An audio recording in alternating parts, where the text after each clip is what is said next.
যারা যুগে যুগে অপরাধ করেছে তাদেরকে আল্লাহ রাব্বুল আলামিন কিভাবে আল্লাহ তাআলা পাকড়াও করেন, যাতে করে আমরা বুঝতে পারি যে অপরাধ করলে আল্লাহ রাব্বুল আলামিনের ইন্তেকাম দুনিয়াতে আল্লাহ তাআলা প্রতিশোধ নিয়েছেন, এর প্রমাণ রয়েছে, কিন্তু তারপরেও আমাদের উপর নিচ্ছেন না।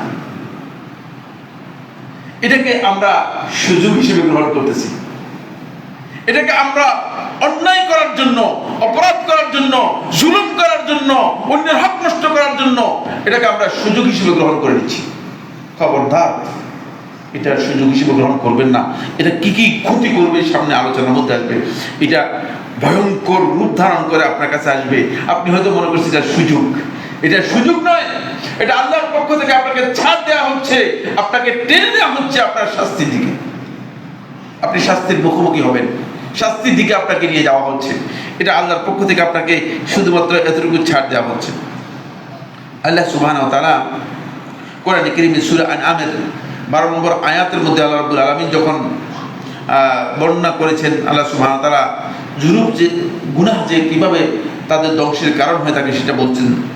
فأهلكناهم بذنوبهم وأنشأنا من بعدهم قرنا آخرين। অতঃপর আমি তাদেরকে ধ্বংস করে দিয়েছি তাদের গুনাহর কারণে। গুনাহর কারণে অনেক জাতিকে আল্লাহ তাআলা ধ্বংস করে দিয়েছে। এটা আল্লাহ তাআলার মহা অনুগ্রহ যে আল্লাহ রাব্বুল আলামিন আমাদেরকে আল্লাহ তাআলা গুনাহর কারণে ধ্বংস করে দিচ্ছেন না। যদি ধ্বংস করে দিতেন তাহলে আমাদের কিচ্ছু করার ছিল না।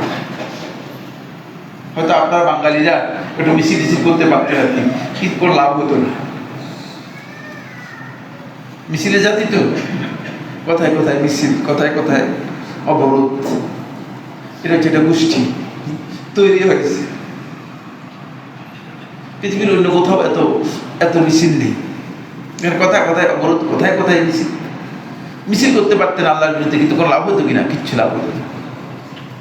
সবগুলো ওই রাস্তায় করে মানে একেবারেই মানে গাছের মতো পড়ে থাকতেন, কিচ্ছু হতো না। আল্লাহ তাআলা কিছু আসতেন না, কারণ আল্লাহ রাব্বুল আলামিনের এর জন্য আল্লাহ তাআলা প্রক্ষেপও করতেন না। কিন্তু আল্লাহ তাআলা সেভাবে ধ্বংস করেন নাই।